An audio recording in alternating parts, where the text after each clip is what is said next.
Fed Chair Jerome Powell will testify on Capitol Hill today. We have what he said about the jobs market coming up on Business Matters.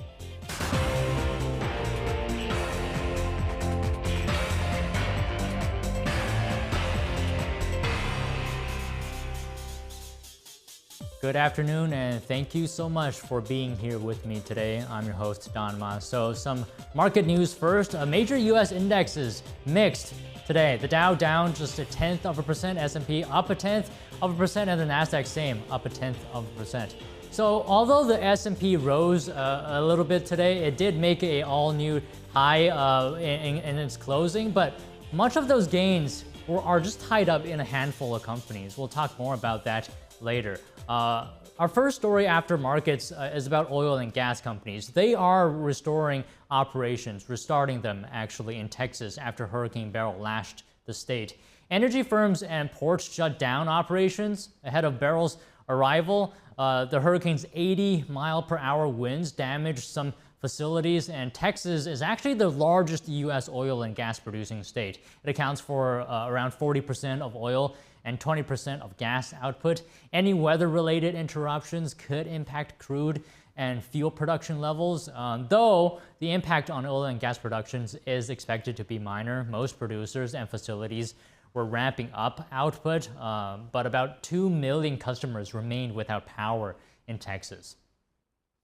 And the chairman of the Federal Reserve today acknowledging that the jobs market is cooling.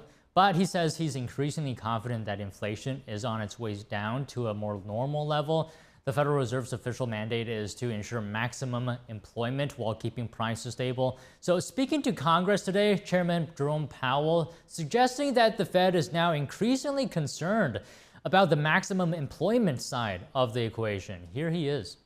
For a long time, the risks were more that we would fail to hit our inflation target. I think the risks as to the two statutory targets we have, price stability and maximum employment, I think those are coming much more into balance. Late last week, if you remember, we reported that the U.S. jobs market does indeed seem to be cooling off.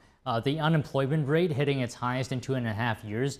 To boost employment, the Federal Reserve will lower interest rates in a bid to stimulate the economy. Many investors watch closely for hints about future interest rate movements, as they can impact financial markets and other investments.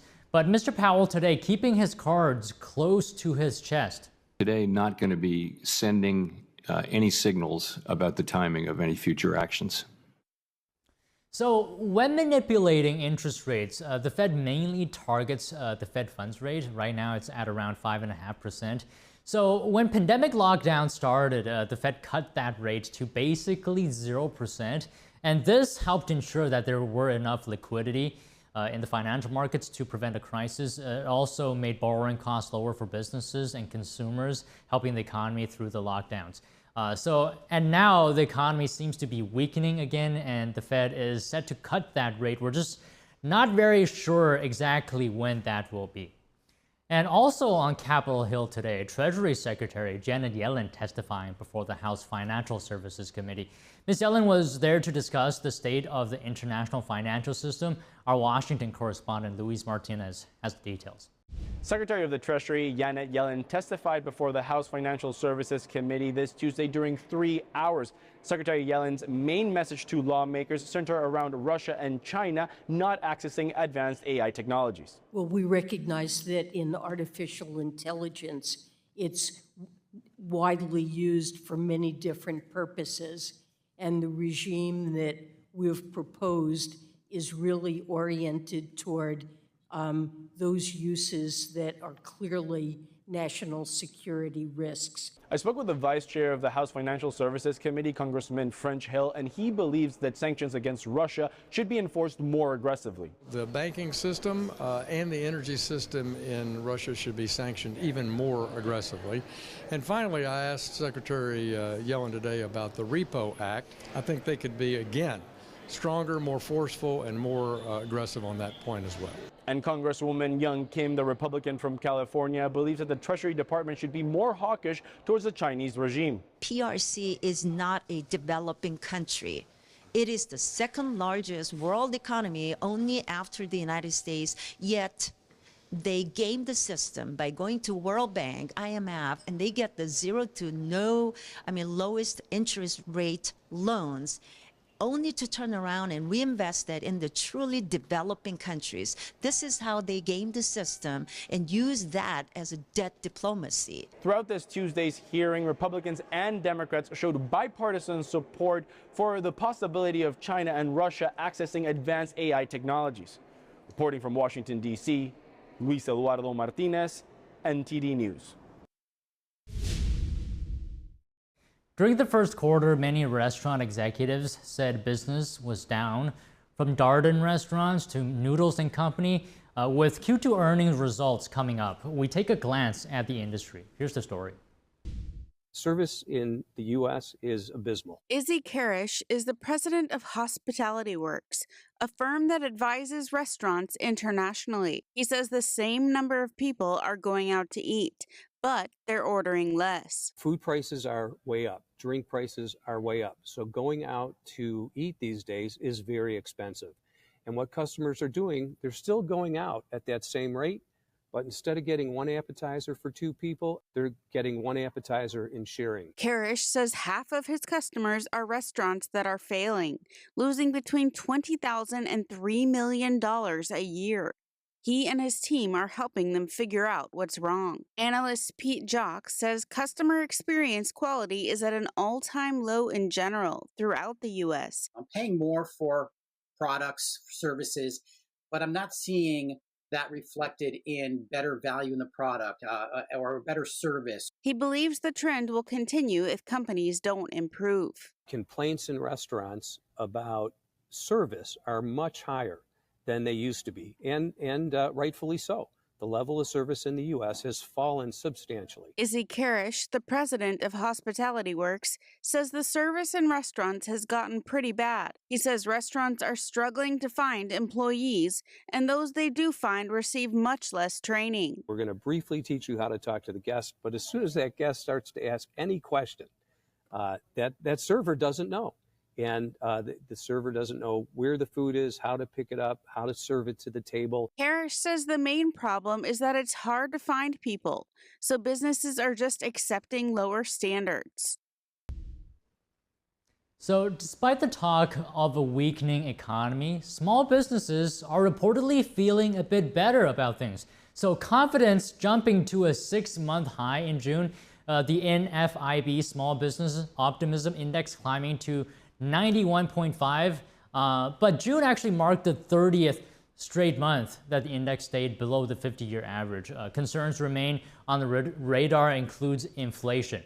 So as the S&P 500 has soared, fewer stocks have been participating in the rally. Market breadth was narrow for most of last year and this year as well, with the 24% gain in the S&P 500 in 2023 driven primarily by mega cap stocks. So is this an indicator of poor economic health in the U.S.? I asked Joseph Trevisani. He's the senior analyst at FX Street. Joseph, always great having you back on. So right now, only a small number of stocks driving growth of markets, yes. S&P 500, for example. So in other words, narrow market breadth. This is not a healthy market, is it? No, thank you for having me. No, it's really not. It's kind of a classic sign of perhaps pending trouble in the equities when the average was driven by very sharp moves in very few numbers of stocks. That means that a large portion of that is probably speculative in those stocks. It's not reflected in the broader averages, and we're seeing that now. So a narrow market breadth, is it also indicative of the broader economic landscape? Yes and no. In this case, I think it's probably not. Because what we're seeing is a very, very sharp move in a number of tech stocks. That's been driving a lot of things now. But it doesn't mean that the overall market and the overall economy is not doing reasonably well. I think it is, but the equity averages are telling you that the interest in buying stocks based on economic factors is waning. That's why the focus is on a very few stocks rather than the broad market. You don't think most investors are looking at the fundamentals of the rest of the S&P 500 besides the mega cap ones, and they're just based on those fundamentals are not investing on those companies? I think the economy is still relatively strong. If you're looking at all the numbers in the market, if you look at the employment numbers, if you look at growth numbers, they're still doing reasonably well. There are you're not seeing any increase in the signs that specifically point to increased unemployment, if you will. The unemployment rate is up 0.4% this year, but that's it, from 3.7 to 4.1. And the rest of the labor market indicators are still relatively healthy. So I think you have a good case for an overall market and an overall economy that's still fairly strong. It's just that it is no longer powering the equities to even higher levels. That is being done by the speculative stuff in the tech stocks. Do we agree that this narrow market signals limited opportunities on the upside? Very much so, and I think that's a good idea of what's behind it, because the economy has been doing well. There's no one saying we haven't had a good economy, but the translation from that into yet higher equity levels seems to have largely run out of steam. So the markets are waiting for another indicator, another event to get more action out of it. So you're a veteran trader. What do investors typically need to be aware of in something similar to this? Well, right now, what we're looking at, of course, are the inflation numbers. They're out this week. We're seeing the CPI numbers. Whichever way they bend will indicate, will push the market to the direction they're going to. In other words, if we get a lower than expected print, the markets are going to accelerate their anticipation of lower Fed rates, and that will drive equities higher, regardless of whether the economy underneath them has changed, which of course it really hasn't. If we get the other side of that, if we get a stronger than expected print, we'll see the reverse happen. Right now, the markets are keyed very much, as they have been for some time, on the inflation numbers, because the background numbers are really not doing very much. All right, final question. What needs to happen to go from a narrow market to a broad one? That's a good question. We have seen such strong rises in the equities this year. And one of the reasons for that is because the markets are, again, anticipating a Fed rate cut. So what you would need would be a Fed rate cut and then continued reasonable or strong economic growth. That, I think, would translate into a broad market increase, a broad market rise. All right, Joseph, always great having you on. Thank you very much for having me. Have a good day. Now, as you know, taking out a mortgage is a big financial move. There are a lot of calculations to factor in and to consider. So here's a breakdown of some of the numbers. If you were to take out a $300,000 30-year mortgage at a rate of 7%, your monthly payment toward principal and interest alone would be around just under $2,000 a month. And if you compare that to around a 5% rate, your monthly payment would be at around $1,600, a lot less here. And all this does not include costs for homeowners insurance, property taxes, or any homeowners association dues. Fixed rate mortgages are amortized, and you will make the same payment for the term of your loan, but in the beginning, you'll pay more toward the interest. Gen Z has financial obstacles to deal with when buying for a home. NTD's Charles Marshall takes a look at that. How is Gen Z overcoming the difficulties of buying a home? They're facing student debt, credit, and savings issues. Owning a $300,000 home will cost you around $2,500 a month, including taxes and fees, which could be a lot for Gen Zers who, according to one study, earn a median $4,000 a month before taxes and still have student debt to pay off. Well, 10 years from now, as your income goes up to $12,000, $15,000 a month, that $2,500 doesn't seem like very much money. And so what may seem like a bit of an economic stretch to you today will seem like such a cheap and easy way for you to live for the long run. Others looking for cheaper options could look into tiny homes, community-based co-ops, or co-living arrangements. Here's the thing. If you're a Gen Zer, though, and you're going to co-live, don't have anything as a handshake agreement. Have everything in writing. Make sure that everything is out front, that it's in writing, because the greatest way to end a friendship is not to have clear rules, clear boundaries of what is happening in a relationship. When looking into home loans, Andrea Altamirano says it really comes to your unique situation regardless of your financial status or your debt. There's always ways that we can figure out for that individual when it comes to maybe different down payment assistance, maybe a different program. We have conventional loans, we have FHA, we have VA loans. So it really depends to who is talking to us and what do you need based on your unique situation that we can match you with the best program for yourself. There's always a little more to learn from the experienced when it comes to making more money and what to do with it. Create your side hustle. Make sure your side hustle is generating some savings and you're putting that money away. Don't live off of it. And if you get an income increase, so let's say today you got a raise. Don't change your lifestyle from what it was. Take your entire raise, put it away. Sean Marshall, NTD News.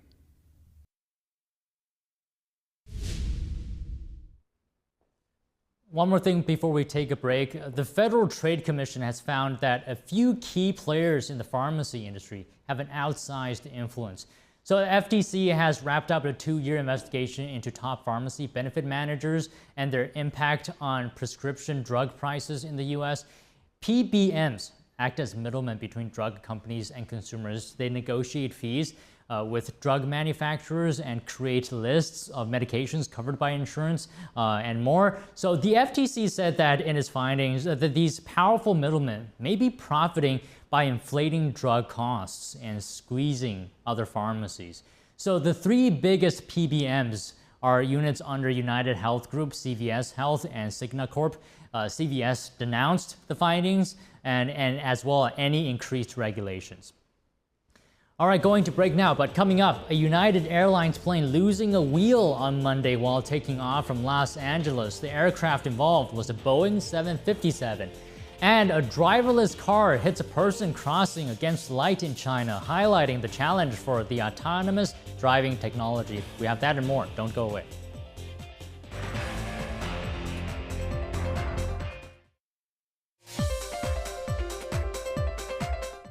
Welcome back.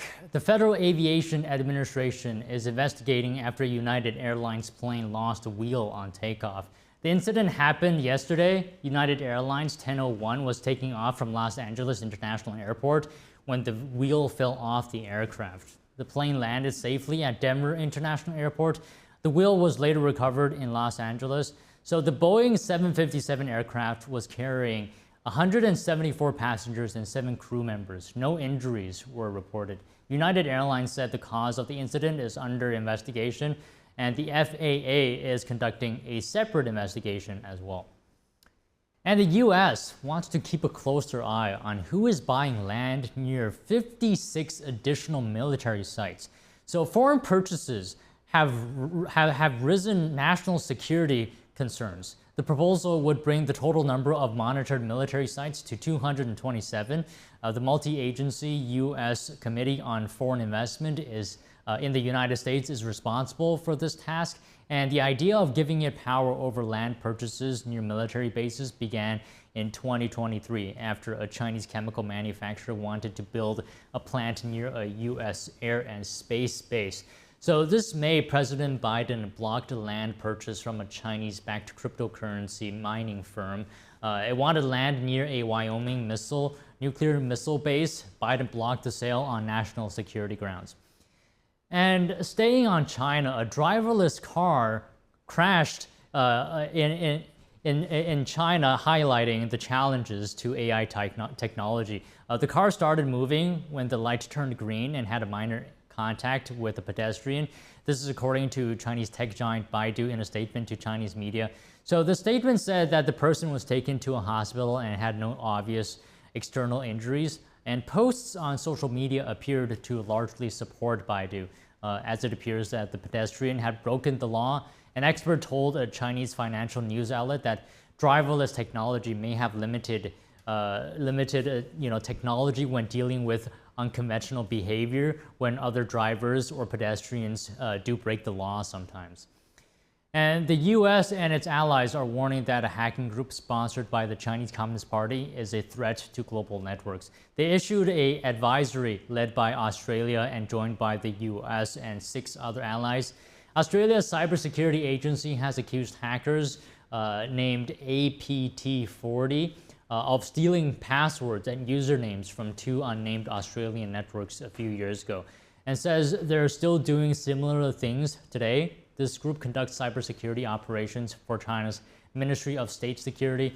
The advisory also says they exploit everyday used items and small home devices. This way, they can have their attacks blend in with traffic. And according to one U.S. federal agency, they've repeatedly targeted Australian networks as well as government and private sector networks in the region. And British Prime Minister Keir Starmer hosting his first roundtable with English mayors today. Attendees included mayors from London, the Greater Manchester and Liverpool areas, and others. Starmer is set to establish a council for regions and nations, and this would grant more power to local administrations. The new Prime Minister is also expected to travel to Washington. He's scheduled to hold his first meeting with President Biden at the White House tomorrow. And a cup of joe could soon cost more dough. That's the warning from one of the world's largest coffee companies. The chairman of Italian coffee chain Lavazza said the price of a cup of coffee could jump as much as 25% in the UK. And he was speaking at a London event. He noted that the coffee supply chain is under pressure from weather problems and geopolitical tensions. Supply has been cut by bad weather in the past 2 years in Brazil, Vietnam, and Indonesia. Lavazza has also been dealing with higher shipping costs after Houthi attacks in the Red Sea. And as a result, the company's net income has been cut by 30% in the last year. All right, and with that, all the stories we have for you today. Thank you very much for watching. If you have any feedback for the episode, please feel free to let me know. You can email us at business@ntd.com or leave a comment online. I do read them. Thanks again for watching, and we'll see you tomorrow.